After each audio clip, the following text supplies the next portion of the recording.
ആദ്യം വിളിക്കുന്നത് KM ഷാജിയാണ്. ഡാ ആവശ്യമില്ലാത്ത പണിയൊന്നും എടുക്കരുത്, പിന്നെ നീ എന്ത് ഭാവിച്ചെന്ന് ചോദിച്ചു. എന്താ ഷാജിക്ക?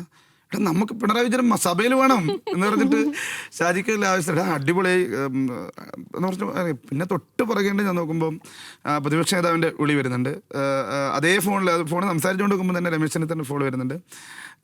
രണ്ടാം റൗണ്ട് കഴിഞ്ഞപ്പോഴാണ് ബഹുമാനപ്പെട്ട KC വേണുഗോപാൽ വിളിച്ചത്. നേതാക്കന്മാരൊക്കെ വിളിച്ചത്. ഞാനിങ്ങനെ കാറിലിരുന്നിട്ട് ഞാനിങ്ങനെ ഡിസ്പ്ലേ നോക്കുമ്പോൾ കാരണം എല്ലാവരും ഫോൺ ഞാനിങ്ങനെ വണ്ടറടിച്ച് ഇത് വിളിക്കുന്നത് ഇവർ തന്നെയാണോ നല്ല. ആരോടെങ്കിലും ചോദിച്ചിരുന്നോ ഇപ്പൊ വിളിക്കുന്ന നേരത്തെ നിങ്ങൾക്ക് മുന്നേ ഒന്ന് പക്ഷെ ഭയങ്കര സന്തോഷം തോന്നി. കാരണം അവരൊക്കെ ആദ്യഘട്ടത്തിലൊക്കെ അങ്ങനെ അത് വിളിച്ച് സംസാരിക്കണമെങ്കിൽ അത് വലിയ സന്തോഷം തോന്നി. പിന്നെ എന്താ പറയുക, ആ സമയത്ത് എന്തോ ഒരു മാനസികാവസ്ഥയിലായിരുന്നു, ഒന്നും പറയാൻ പറ്റാതെ. കാരണം ധർമ്മടായിരുന്നു. ഞാനിങ്ങനെ ലൈവ് കാണുന്നുണ്ട്, KPC ഓഫീസിലൊക്കെ ധർമ്മടത്തിൻ്റെ പേരിലായിരുന്നു ഇങ്ങനെ ആർപ്പ് വിളികളൊക്കെ.